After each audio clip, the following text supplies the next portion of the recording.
Natutuwa akong mag-aral. Kayo din ba?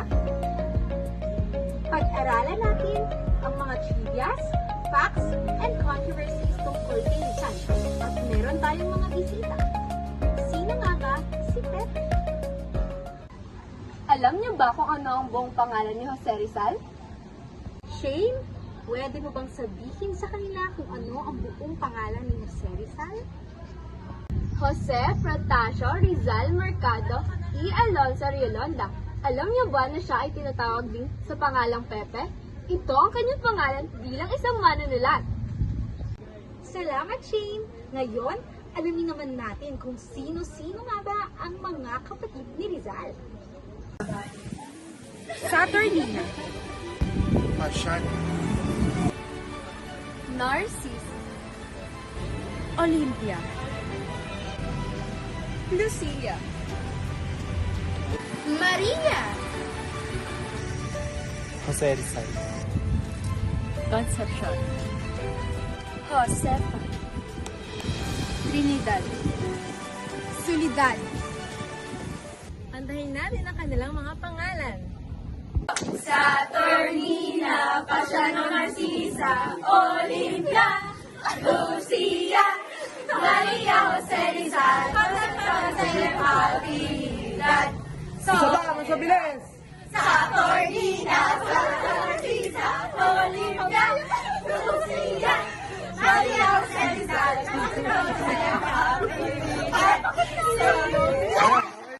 Magaling! Ngayong alam na natin ang pangalan ng mga kapatid ni Rizal, alamin naman natin ang pangalan ng mga magulang ni Rizal. May ideya ba kayo kung sino sila? Atin ang alamin ang pangalan ng mga magulang ni Jose Rizal.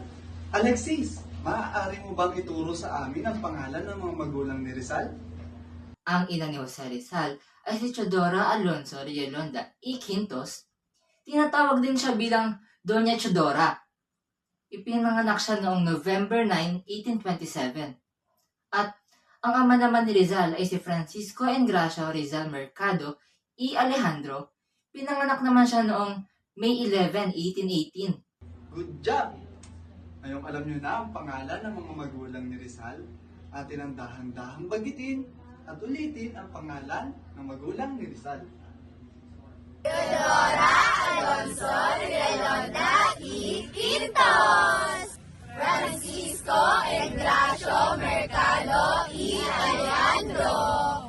Mahusay! Base sa kinanta nating mga pangalan ng mga kapatid ni Rizal, pang-ilan si Rizal sa magkakapatid? Mukhang alam ko na ang sagot. Dahil mukhang lahat kayo ay alam ang sagot, sabay-sabay nating bigkasin.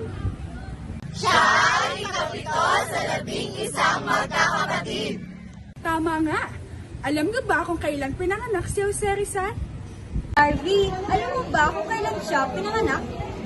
Aba, oo naman. Pinag-aralan namin yan dati no elementary at high school. Ayos! Ituro natin sa kanila kung kailan pinanganak si Rizal. Ipinanganak si Jose Rizal noong Hunyo 19, 1861. Maaari ba nating ulitin kung kailan ipinanganak si Jose Rizal? Mahusay! Alamin naman natin kung saan siya ipinanganak. May idea ba kayo kung saan? Mukhang may idea kayo kung saan. Oo nga! Alam mo ba kung saan, Conrad? Pwede mo bang sabihin kung saan? Siyempre naman, no? Ipinanganak siya sa May Calamba, Laguna. Wow! Paano mo naman nalaman yun? Siguro ay idolo niya si Rizal. Napakagaling! Tama ka! Nakakatuwa namang matutunan at malaman ang mga ito. Oo nga, tama nga at ating dagdagan ang ating kaalaman at alamin natin kung kailan siya namatay. Madali lang yan. Alam ko ang sagot dyan. Ako rin! Sabay nating bigkasin ang kamatayan ni Rizal.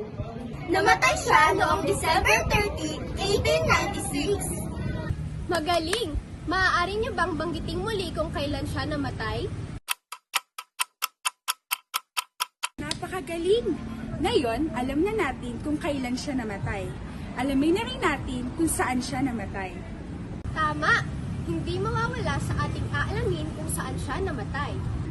Saan nga ba namatay si Jose Rizal, Ash? Sa Bagong Bayan Field, Manila, o kilala ngayon bilang Luneta National Park o Rizal Park. Wow! Di ba maraming bumibisita doon? Alam kaya ng mga bumibisita doon na doon namatay ang pambansang bayani ng Pilipinas? Ayun din ang iniisip ko dyan. Ako rin, napapahalagan kaya ng mga Pilipino ang ating kultura? Hindi ko rin alam, Bri. Kaya, tara na't alamin din natin ang huling salita na sinabi ni Rizal bago siya mamatay. Mukhang mahirap yung bigkasin Trump, pero ang huling salita niya bago siya binaril ay konsumotumes na nangangahulugan na tapos ka. Medyo mahirap nga siyang bigkasin, Bri. Maraming salamat sa dagdag na kaalaman. At hindi lang doon nagtatapos siya. Alam mo bang nakulong din si Rizal dahil sa pagsusulat niya ng nobela? Grabe naman! Saan nakulong si Rizal? Tama!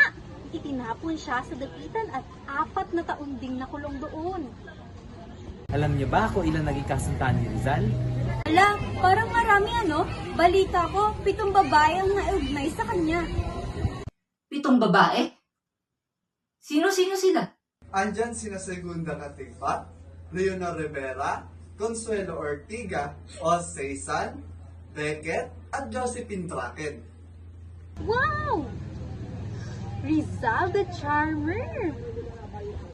Pero may tanong ako. Bakla nga ba si Rizal?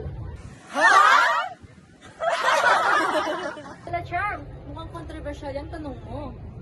Oo nga. Pero, alam niyo bang pabiro niyo na rin tong sinabi kay Blooming Tree? May sulat siya na ang sinabi niya, kung babae lang ako, malamang asawa mo na ako. Grabe Rizal, talagang may sense of humor din pala siya. Pero seryoso, hindi naman ibig sabihin nun na bakla si Rizal. Siguro, malalim lang talaga ang kanilang pagkakaibigan. Tama! Kahit noong panahon siya, marunong pa rin siya magpatawa at maging relatable.